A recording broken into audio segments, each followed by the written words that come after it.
मैंने कहा था ना, अबे नहीं फोन किया, अभी तो दुकानदार ने भी कह दिया। क्या मैंने उस दुकानदार से पूछा था कि किसने चूहे मारने वाली जहर खरीदी? नहीं। उसने बिना पूछे हुए बता दिया। और क्या तुमने काका के घर पे कभी चूहे को देखा? किसी भी चूहे, कभी भी? नहीं। तुम्हें ऐसा लगता है कि अभय इतना पागल होगा कि किसी लोकल बनिए से चूहे मारने वाली दवाई खरीद के किसी को मारेगा और शक बिल्कुल उस पर जाएगा?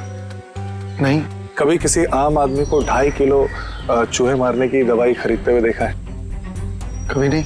जब बिना पूछे हुए कोई किसी की तरफ इशारा करता है या कहता है कि वो खूनी है, तो इसका मतलब ये समझ लो कि वो उसको फंसाना चाहता है। इसका मतलब ये दुकानदार अभय को फंसाने की कोशिश कर रहा है। हाँ, और जो खूनी है उसको बचाना चाहता है। और मुझे लगता है कि अभय को भी खूनी पे शक है। कौन खूनी? इस पे मुझे शक है और इसलिए मुझे अभय के कमरे की तलाशी लेनी पड़ेगी। और मैं? तुम उस पर नजर रखो जिसके बारे में मैं तुम्हें बताता हूँ। ये है सोप डिस्पेंसर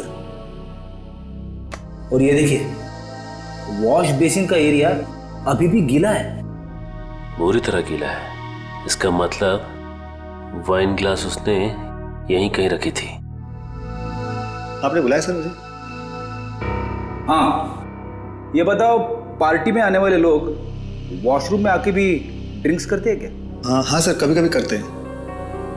अच्छा ये बताओ कि कल रात जब समीर और शैला की मौत हुई तो तुमने वॉशरूम में किसी को आते हुए देखा, हाथ में वाइन का ग्लास लेके, या फिर तुमने कुछ देखा हो उन्हें ग्लास में कुछ मिलाते हुए? हाँ सर, याद आया। एक आदमी सूट बूट में आया था हाथ में गिलास लेके। उसने वॉशरूम तो यूज नहीं किया पर अपने हाथ जरूर धोए थे। हाथ धोना तो सिर्फ उसका बहाना था, वो तो सिर्फ ग्लास में जहर मिलाना चाहता था। ठीक है, मैं तुम्हें कुछ फोटोज दिखाता हूं, जरा ध्यान से देखना। इनमें से कोई है? नहीं सर। ये? नहीं सर।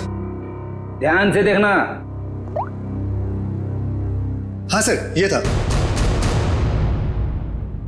माय गॉड, मतलब जहर अभय ने दिया? सर शाइला की लाश यहाँ गिरी थी, मतलब गोली लगने से पहले वो यहाँ खड़ी हुई। साड़ुंके साहब के मुताबिक गोली 180 डिग्री से बिल्कुल सीधी लगी है उसको, तो उनके हिसाब से गोली यहां से चलनी चाहिए। मगर सर दीवार से